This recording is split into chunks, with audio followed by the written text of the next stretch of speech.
My girlfriend said, "Seriously? You're mad I forgot our date night?" After standing me up for the third time, I said, "Not mad, just reminded." Then I made sure she'd never forget another date again. When she saw my calendar update, I-30 male sat at Enzo's for an hour and 20 minutes last Friday. Had a reservation for 7 p.m., ordered wine, told the waiter my girlfriend was running late. By 8:20, I paid for my wine, tipped generously for occupying the table, and left. No angry texts, no calls, just went home. My girlfriend Zara, 28, texted me at 11:30 p.m. Babe, just saw her text about dinner. Was it Petra's B-day thing? You still up?" I responded, "No worries, sleep well." She showed up at my apartment the next morning with coffee and pastries. Her version of an apology. "I'm so sorry about last night. Petra surprised us with this whole escape room thing, and I totally lost track of time. You know how I am with my phone when I'm having fun." "It's fine," I said, taking the coffee. "You're not mad?" "Nope." She studied my face. "You sure? You seem off." "I'm sure. These things happen. Here's the thing. They do happen." Specifically, they'd happened twice before in the past 2 months. Our anniversary dinner, she forgot because her coworker invited her to a wine tasting. Concert tickets I'd bought months in advance. She double-booked a spa day with her mom.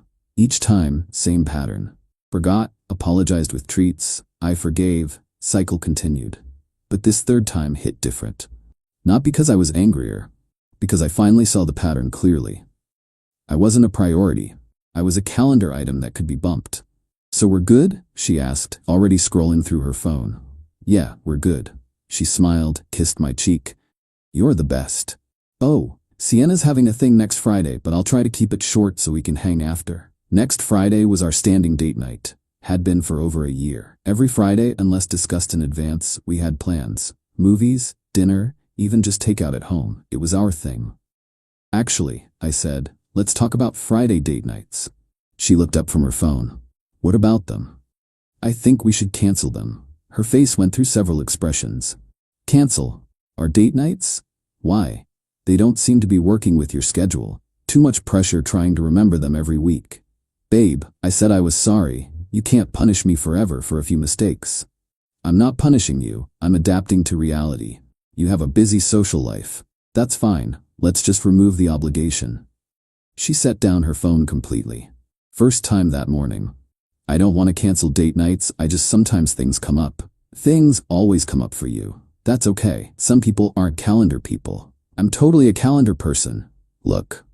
She showed me her phone calendar, full of brunches, parties, gym classes, work events, no Friday date nights marked. "Interesting," I said. "What?" "Nothing. Just interesting." She left that morning confused but seemingly relieved. No big fight, no drama, just resolution. That night, I updated my Google Calendar, removed all our Friday date nights, then I added something new. Every Friday, 7:10 p.m., personal development time, unavailable. Then I did something else. I joined a cooking class that met Fridays at 7. Signed up for a 12-week course, paid in advance. Update 1, the next Friday came. My phone started buzzing around 6 p.m. "Zara. Hey babe, Sienna's thing was super boring. Wanna grab dinner?" "Me can't tonight. Have plans." "Plans? With who?" "Cooking class. Starts at 7. "Cooking class? Since when?" "Me since last week. It's every Friday." "But Friday is our night." "Me, we canceled that, remember? Too much pressure with your schedule." "I didn't think you were serious. I thought you were just upset about Enzo's." "I was serious. Have fun with Sienna." She called. I didn't answer.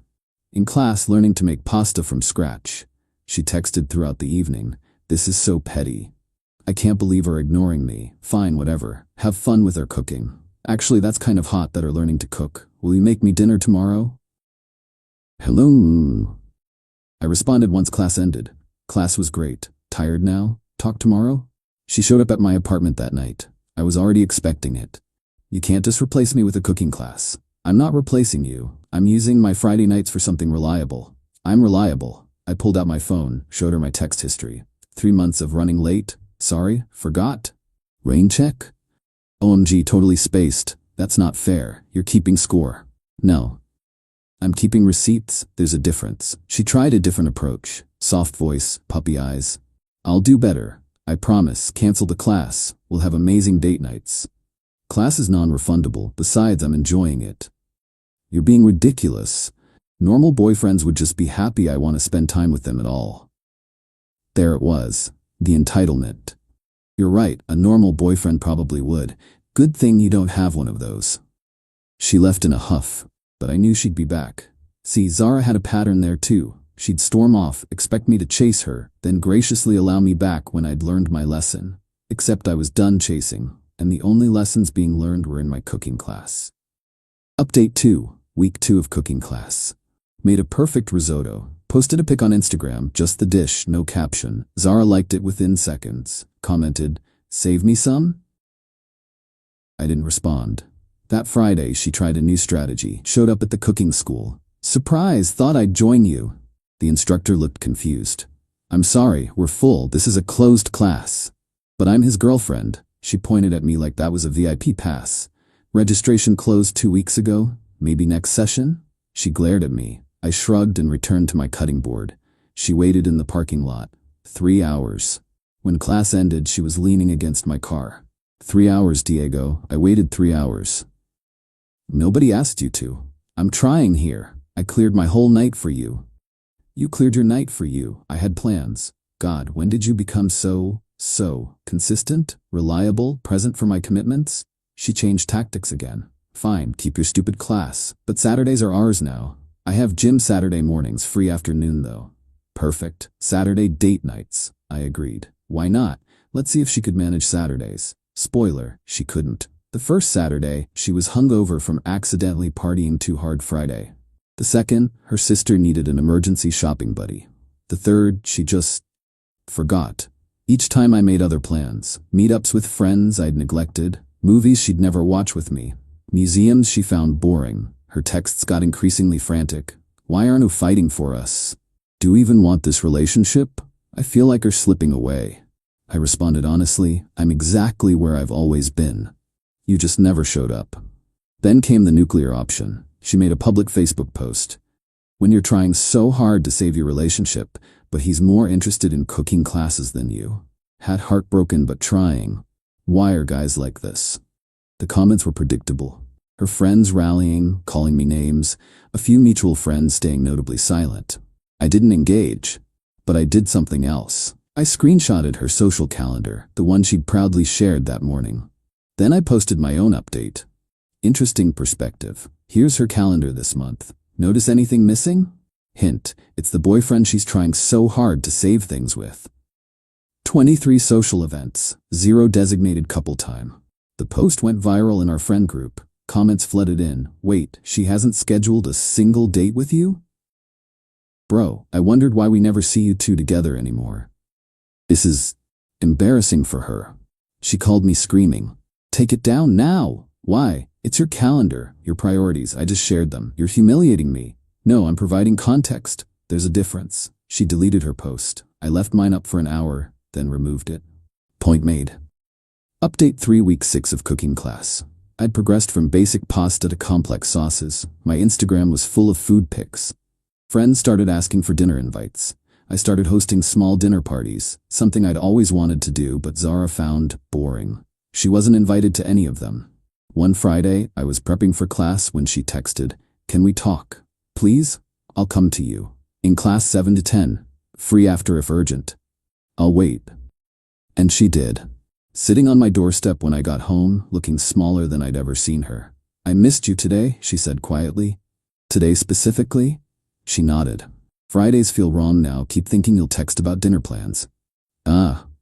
I know I messed up. I didn't think you'd actually stop trying." "Trying what?" "To make us work.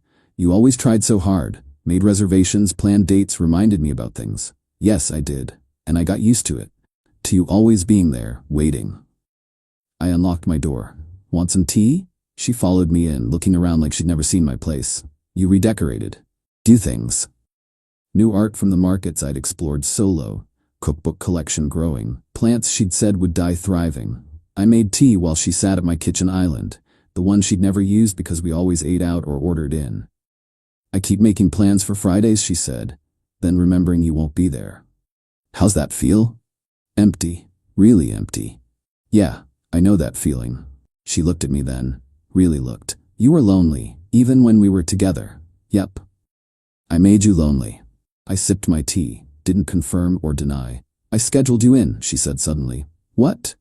She pulled out her phone, showed me her calendar. Every Friday marked date night with Diego. Do not book. When? 3 weeks ago, after you posted that thing. And I've kept them clear. But you're never free. I'm in class. I know, I just thought, maybe if I showed you. Showed me what? That you can use a calendar? I knew you could. You scheduled 23 other things that month.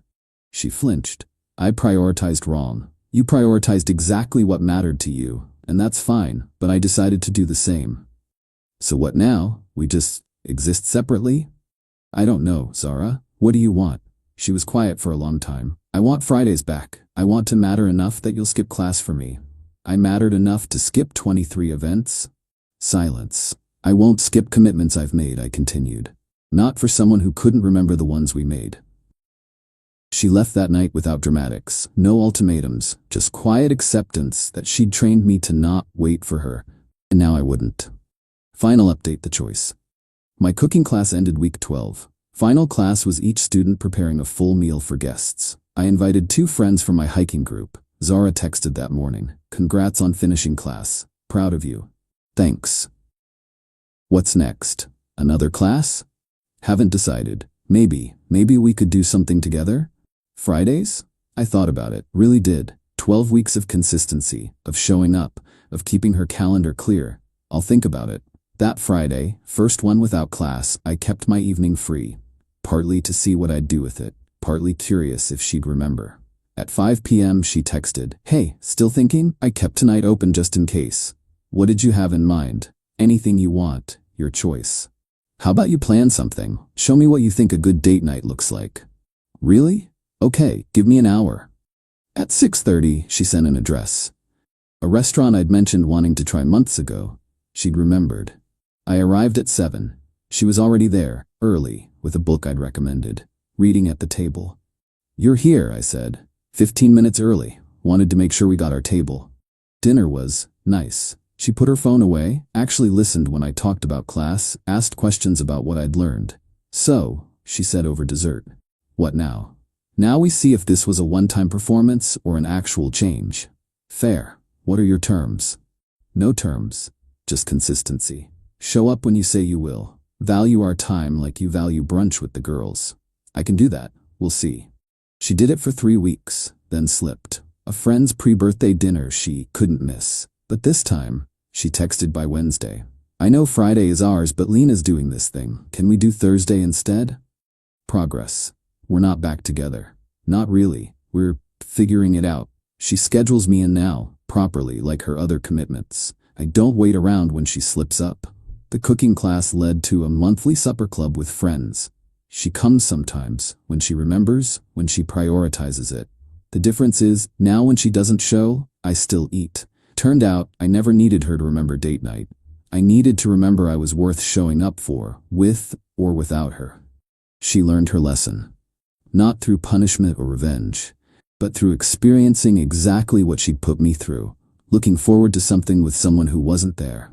And me? I learned to make a killer risotto, and that sometimes the best response to being forgotten is to become unforgettable, not to them, but to yourself. Edit. Since people keep asking, yes, we're still figuring it out. 6 months later. She's better about showing up, about 80% success rate. I've maintained my boundaries. We don't live together, and I keep my own schedule full. It's not the relationship I originally wanted, but it's the one that actually works. Sometimes people can change, but only when they realize what they've lost. And sometimes what they've lost is the person who'd always wait for them.